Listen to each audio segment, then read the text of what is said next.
që Izraeli dhe SBA duket sikur kanë objektiva të ndryshme në këtë luftë. E ndani këtë mendim? Jo, objektivi kryesor është, shiko, objektivi kryesor është Shtetet Bashkuara e kam qartë. Është Kina. Jo, në raport me Iranin. Në raport me Iranin, pra, në raport me Iranin. Pra, Shtetet Bashkuara shohin larg. Shohin Kinën si rrezik, eliminuan Venezuelën dhe po fillojnë marrëdhënie diplomatike dhe po e kthejnë interesat atij vendi të lidhura me Shtetet Bashkuara të Amerikës. Pjesa tjetër ishte Irani, ishte një goditje e domosdoshme, pavarësisht se kjo përputhet plotësisht me interesat e Izraelit në atë rajon. Por ishte një domosdoshmëri që ndërhyrja në Iran të bëhej për shumë faktorë. Faktori i parë është destabilizimi në rajon. Faktori i dytë, një vend i cili furnizon terrorizmin.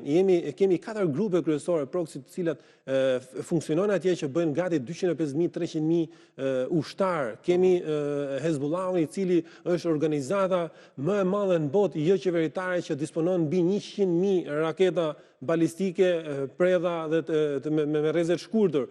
Kemi milicin shiite e cila funksionon në Irak dhe në vendet e tjera. Kemi Huthët, pra kemi Hamasin, pra kemi disa grupe shumë të fuqishme nga ana ushtarake, të cilat krijonin destabilizim për gjithë rajonin dhe ishin kthyer në një tmerr për gjithë vendin, jo vetëm se ne flasim për Izraelin, por flasim për Izraelin sepse ka qenë në përballje të vazhdueshme. Por këto grupe kanë kryer masakra edhe në popullin musliman, nuk kanë vrarë asnjë vend tjetër në botë, nuk ka vrarë më shumë musliman se sa ka vrarë Irani. Kështu që ishte kthyer një keqe domosdoshme.